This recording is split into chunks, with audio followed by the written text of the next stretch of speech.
इन सारी दुकानों में से सबसे सस्ता जहां मिल जाए मैं वहां से लूंगा। अब फ्री से सस्ता क्या होगा? फ्री कैसे देते सर? अब आ गया ना प्रॉब्लम, फ्री कैसे दे दे सर, ये क्वेश्चन पूछो और इस क्वेश्चन के साथ ठहरो। अगर इस क्वेश्चन को आपने क्रैक कर लिया तो सोचो क्या होगा। जो मैंने कहा ना कि हमारी सोच से ऊपर कैसे जाते हैं, ऐसे जाते हैं। सर फ्री तो नहीं, मैंने 100 रुपए में लोगों को सामान दिया है और उसमें भी कुछ प्रॉब्लम आ गया, भैया ये तो प्रॉब्लम आ गई, नया दो मुझे, तो वो 100 रुपए तो फ्री ही है। 100 रुपए फ्री नहीं होता है, फ्री होता है 100 रुपए होता है। अब आपने चाहे 100 रुपए में दिया चाहे 1000 रुपए में दिया, प्रॉब्लम आई तो कस्टमर वापस आएगा। अब ये जो चीजें हैं सोचना, ये क्या सही क्वेश्चन है या गलत क्वेश्चन है ये जो हम पूछ रहे हैं अभी, कि कस्टमर को क्या चाहिए? कस्टमर को फ्री में चाहिए। अगर ये किसी तरीके से इस बिजनेस मॉडल को क्रैक कर लें कि फ्री में कस्टमर को वो दें जो कस्टमर को चाहिए, जो मॉल में और कोई नहीं दे रहा, और फिर भी बहुत पैसा कमा लें, तो सोचो ये कहां के कहां निकल जाएंगे उसी मॉल में बैठे बैठे। हाँ, तब तो फिर आगे बढ़ सकते हैं इसी मॉल में। मतलब बाकी के लोग बैठ करके बस सोच रहे होंगे कि ये क्या कर रहा है, कैसे कर रहा है, लेकिन वही कुछ जादू है जो आपने बोला ना, कैलकुलेटर का जादू, वो कुछ जादू है। तो अब क्या होता है कि जब ऐसा क्वेश्चन हम पूछते हैं तो पूछते ही अंदर से जवाब आता है कि ये तो हो ही नहीं सकता, तो हम कभी ऐसा क्वेश्चन पूछते ही नहीं है। और जब तक ये क्वेश्चन नहीं पूछोगे आगे कैसे बढ़ोगे? समझे मैंने क्या बोला? हम ऐसा क्वेश्चन पूछते ही नहीं है जो एक्चुअल में आपकी सोच जहां तक भी जा रही है उससे लाख गुना ज्यादा आप अचीव कर सकते हो, तो उसको अचीव कैसे करोगे? मैं अपने बिजनेस का एग्जांपल देता हूं। अभी जो मैंने बताया कि 1-2 महीने पहले जो मैंने किया बिजनेस शुरू, उसमें मैंने कुछ ऐसी चीजें करी जो कोई और मार्केट में नहीं कर रहा है। फॉर एग्जाम्पल, अब ये एक्सपीरियंस मैंने कहां से लिया? बचपन में मैं एक दुकान पे जूस पीने जाता था, तो वहां पर एक पर्टिकुलर दुकान वाला ऐसा था जो क्या करता था कि जब एक गिलास मैंने पिया जूस का, उसके बाद में जो बच जाता था वो भी बोलता था ये भी ले लो। आप लोगों के साथ भी ये हुआ होगा क्या? ऐसी दुकान पे आप बार बार जाते हो, या ऐसी दुकान पे जो गिन करके देता है कि 15 रुपए का गिलास है तो ये 15 रुपए का जूस है, और उसमें क्या हुआ, 15 रुपए में आपने हिसाब लगाया, कई बार तो आधा गिलास और मिल जाता था, मतलब 15 में 20 का जूस मिल गया। तो क्या उस दुकान पे बार बार नहीं जाते हम? ये इंडिया में ही होता है, ये बाहर किसी कंट्री में नहीं होता है। वहां पे फिक्स प्राइस होता है, you want orange juice, this is for $2, this glass is for $5, this is for $10, ऐसे होता है। एक्स्ट्रा कुछ नहीं होता है वहां। बट ये हमारी इंडियन मेंटालिटी है, वी वांट एक्स्ट्रा, हमको एक्स्ट्रा चाहिए, हमको उसमें एक सेंस ऑफ अचीवमेंट मिलता है। फ्री में कुछ मिल जाए तो मजा आ जाता है ये मेंटालिटी या नहीं है? जो हम एक्सपेक्ट नहीं कर रहे फिर भी मिल जाए तो और मजा आता है। एक्सपेक्ट करके लिया तो फिर इतना मजा नहीं आता है, फिर तो ये हो जाता है कि हाँ मैंने बार्गेनिंग करी और मैंने ले लिया, तो अब मेरे हाथ में पावर है, मैं कल को किसी और दुकान में जाऊं, वहां भी जाकर के बार्गेनिंग करूं, वहां से भी ले लूं। बट ये आपने बार्गेन नहीं किया। अब ये कितनी छोटी सी बात है जो आप सबने एक्सपीरियंस करी है, बट क्या कभी इतना डीपली सोचा इसके बारे में? यहां पे एक बहुत बड़ी इंसाइट है, यहां पे हम सबकी एक सोच है जिसको मैंने पकड़ा है। वो क्या है कि जब बिना कुछ एक्सपेक्ट करे कुछ फ्री में मिल जाता है, या जितना हम सोच रहे हैं, जितना हमने पैसा दिया है उससे बहुत ज्यादा कुछ फ्री में मिल जाता है, तो मजा आ जाता है। तो मैंने क्या किया, हमारे वहां पर जो नया बिजनेस है वहां पर जो भी ऑर्डर प्लेस कर रहे थे उनके लिए स्पेशली कुछ एनवलप्स मंगवाए हार्ट शेप के, उसमें फ्री गिफ्ट रखा, साथ में एक hand written note, little surprise for जो भी उसका नाम था उसके साथ में, और एक हार्ट बना हुआ, और साथ में वो free gift, buy one get one but as a surprise. इसके बाद में क्या हुआ, जो रिपीट रेशियो था हमारे बिजनेस का, वो पहले था 20%, वो अब बढ़ करके हो गया है 50%। और बिजनेस वो जहां पर रिपीट हो, नहीं तो बिजनेस नहीं है। जैसे इनके बिजनेस में रिपीट रेशियो 0% है, वही है सर प्रॉब्लम।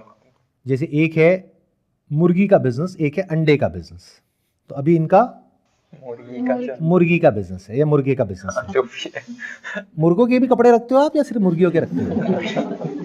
किसी के सर, मेंस एंड वुमेन्स। अच्छा, दोनों रखते हो, ठीक है, तो दोनों काटते हैं। बट हम लोगों ने ये सोचा था 1 साल बाद दूसरे मॉल में बड़ा स्टोर ले लेंगे जहाँ फिक्स प्राइस। वो तो आपने सोचा था, सोचते तो सब बहुत कुछ है, उसको छोड़ दो ना, क्योंकि जो आपने सोचा था वो तो बहुत लोग ऑलरेडी कर रहे हैं। जैसे टाटा का एक ब्रांड है जिसके बारे में आपने सुना होगा, जूडियो। स्टूडियो, हाँ सर, काम किया था मैंने 1.5 साल। उससे सस्ते में क्या दोगे? वो दे तो रहे हैं सस्ते में। यही सर पॉइंट है जो यहाँ पे मॉल में लोग नहीं समझ रहे, बाकी के शॉपकीपर्स की। जूडियो ने आधे से ज्यादा बिजनेस तो ऑफलाइन ऐसे ही ले लिया है। हम लोग अगर सेम शर्ट और पैंट दे रहे हैं 2000 में, जूडियो 1500 में जूतों के साथ दे देगा शर्ट पैंट, तो बंदा जूडियो ही जाएगा। तो खत्म खेल। तो लॉन्ग टर्म में ये जो बिजनेस कर रहे हैं उसमें कोई दम नहीं है, और इनको ये क्वेश्चन पूछना पड़ेगा आज, 1 साल बाद नहीं, क्योंकि तब तक तो हो सकता है बहुत देर हो जाएगी, क्योंकि जो जूडियो है वो और एग्रेसिव होता चला जाएगा धीरे धीरे टाइम के साथ साथ। मतलब उनका जितना प्रोडक्ट, क्योंकि उनकी जो परचेजिंग है वो बहुत बड़ी वॉल्यूम्स में है, तो उनको वो रेट मिल रहा है जो आप सोच भी नहीं सकते। जो कपड़ा आप 300 रुपए का खरीद रहे हो उसको पड़ रहा है 150 रुपए का, और वो दे रहे हैं 499 का, जो आप बेच रहे हो 1000 रुपए का, तो उनसे कॉम्पीट कैसे करोगे? तो ये क्वेश्चन पूछना है ना। नहीं सर, ये पूछा, लेकिन उस मार्केट में पॉसिबल ही नहीं हो पा रहा था इसको इम्प्लीमेंट। यही तो गड़बड़ है, ये वर्ड कहां से आते हैं? पॉसिबल नहीं हो पा रहा, ये नहीं हो पा रहा, वो नहीं हो पा रहा। It's just about asking the right kind of question. देखो, अभी मैं फिर से उस पे आता हूं कि जो अभी हमने बिजनेस शुरू किया, वो बिजनेस जब शुरू किया तो इतना अच्छा नहीं चल रहा था, लेकिन धीरे धीरे कुछ चीजें उसमें इंप्लीमेंट करी। अब वो किस बेसिस पे करी? जब मैंने अपने आप से क्वेश्चंस पूछे कि अच्छा कस्टमर आ तो रहा है लेकिन कन्वर्ट नहीं हो रहा है, तो कन्वर्ट कैसे होगा? ये एक क्वेश्चन पूछा। अच्छा कन्वर्ट तो हो गया, रिपीट नहीं हो रहा है, वो कैसे बढ़ाए? रिपीट तो हो गया, वर्ड ऑफ माउथ नहीं है, वो कैसे बढ़ाए? ये 3 ही तो पिलर्स हैं बिजनेस के, और क्या है? तो इससे रिलेटेड क्वेश्चंस पूछे जिसका जवाब मुझे इमीडिएटली नहीं मिला, कुछ दिन लगे, कई क्वेश्चंस के साथ में कुछ हफ्तों तक ठहरा रहा, फिर कुछ जवाब मिला। जब टीम से बात करी तो उन्होंने कहा सर ये तो पॉसिबल ही नहीं है, इतना सब कैसे हो पाएगा? मैंने कहा ऐसे हो पाएगा, फिर उसको इंप्लीमेंट किया। आज वो बिजनेस ऑर्गेनिकली का मतलब होता है कि बिना किसी एडवर्टाइजिंग के इतना तेजी से ग्रो कर रहा है जितना शायद अभी हम सपने में भी नहीं सोच सकते, या मैंने नहीं सोचा था कि इतनी जल्दी इतना तेज ग्रो कर जाएगा बिजनेस। मतलब क्या हुआ, मेरी जो सोच थी उसको मैंने एक्सीड कर दिया। मेरा जो टारगेट था कि पहले साल में हमको इतनी रेवेन्यू अचीव करनी है, वो शायद अगले हम 3 महीने में अचीव कर जाएंगे। तो ये क्यों हो पा रहा है? क्योंकि कुछ ऐसे क्वेश्चंस पूछे जो पूछने सबसे ज्यादा जरूरी थे। वो क्यों पूछ पाया? क्योंकि मैंने वो क्वेश्चन पूछते वक्त अपने अंदर से ये नहीं कहा कि ये तो हो ही नहीं सकता। जैसे मैं अगर आपके बिजनेस में हूं तो मैं बार बार अपने आप से यही क्वेश्चन पूछूंगा कि कस्टमर को क्या चाहिए।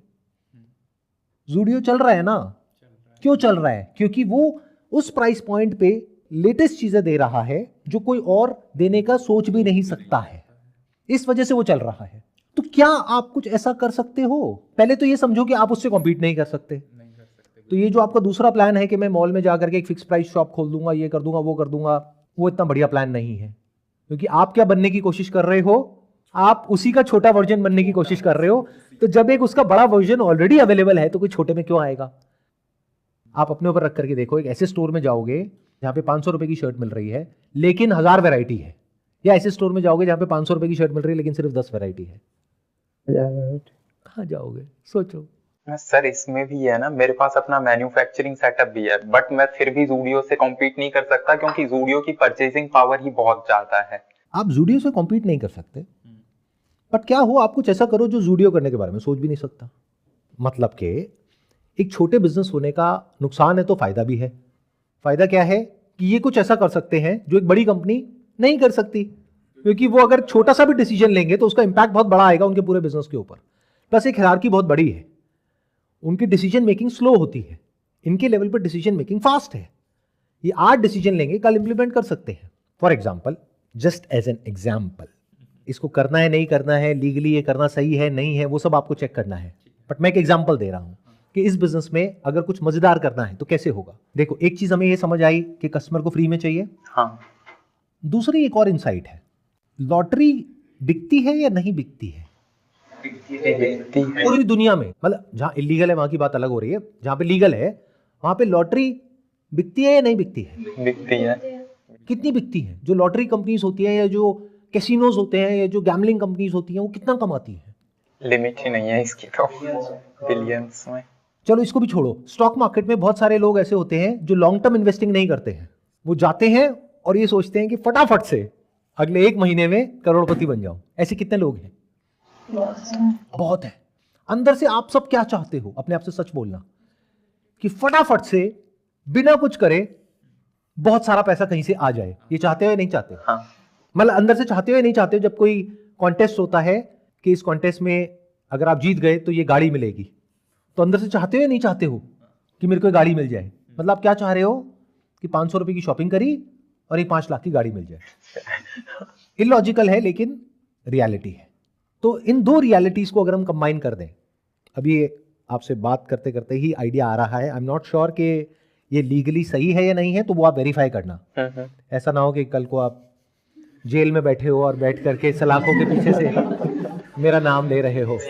संदीप सर कहाँ है? उन्होंने आइडिया तो दे दिया लेकिन ये नहीं बताया कि इसको अपनी लॉयर्स के थ्रू भी चेक करना पड़ता है कि इसको कैसे प्रैक्टिकली इंप्लीमेंट किया जाए। बट होता सब कुछ है। जैसे ऑनलाइन कुछ ऐसी एप्स हैं जो लीगली बेटिंग कर रही है। क्यों? क्योंकि वो कह रहे हैं कि बेटिंग नहीं है, ये स्किल बेस्ड बेटिंग है। क्या हो अगर आप अपनी शॉप का नाम दो फ्री शॉप? अब ये हरकतें कोई बड़ा ब्रांड नहीं कर सकता, क्योंकि उन्होंने अगर अपना ब्रांड का नाम चेंज कर दिया और फ्री शॉप कर दिया तो वो तो गए। क्योंकि अगर उन्होंने कुछ प्रॉमिस किया तो वो डिलीवर भी करना पड़ेगा। मतलब अगर उन्होंने कहा फ्री शॉप तो वहां पे फ्री शॉपिंग होनी चाहिए। If you are saying 100% free shopping, तो वहां पे वो प्रॉमिस पूरा भी होना चाहिए। अगर नहीं होगा तो गड़बड़ हो जाएगी, कस्टमर आएगा और फिर झूठी मां की कसम खानी पड़ेगी। फिर गड़बड़ हो जाएगी, फिर मां कहेगी बेचारी ये क्या कर रहे हो तुम। तो अगर आपने अपनी दुकान में लिख दिया 100% फ्री शॉपिंग, तो क्या होगा? चलते फिरते कस्टमर आप तक आएगा तू। ये तो पक्का हो गया। मतलब वहां पे मान लो 100 दुकानें हैं, तो 100 में से सबसे पहले आपके पास आएगा, मतलब लाइन लग जाएगी। हाँ। एक प्रॉब्लम हमारी सॉल्व हो गई, कस्टमर आ गया। अब अगर कस्टमर का वो प्रॉमिस जो आपने किया वो उसको एक्चुअल में दे दिया, तो दोबारा आएगा या नहीं आएगा? बिल्कुल आएगा। किसी दुकान में जिसका नाम है फ्री शॉप, वहां पे एक्चुअल में आपको फ्री में कपड़े मिल गए, तो क्या आप दोबारा जाओगे या नहीं जाओगे? या किसी और दुकान में जाओगे पैसे खर्चने के लिए? नहीं, उसी में जाने के चांसेस रहते हैं पूरे। तो अब क्या हो कि आप एक व्हील लगाओ अपनी दुकान में, जैसे एक लकी व्हील होता है, कई जगह आपने देखा होगा, ऑनलाइन भी होता है ऑफलाइन भी होता है। व्हील को घुमाओ, फिर उसमें कुछ नंबर आता है। यूजुअली क्या होता है, वो बड़ा गिमिकी होता है और उसमें बहुत सारी कंडीशंस होती है। ऑनलाइन बहुत सारी वेबसाइट्स में होता है, उसमें अगर आ भी जाता है तब भी वो कंडीशंस होती है कि आप 10,000 रुपए जीत गए, लेकिन उसके लिए अब आपको ये करना पड़ेगा।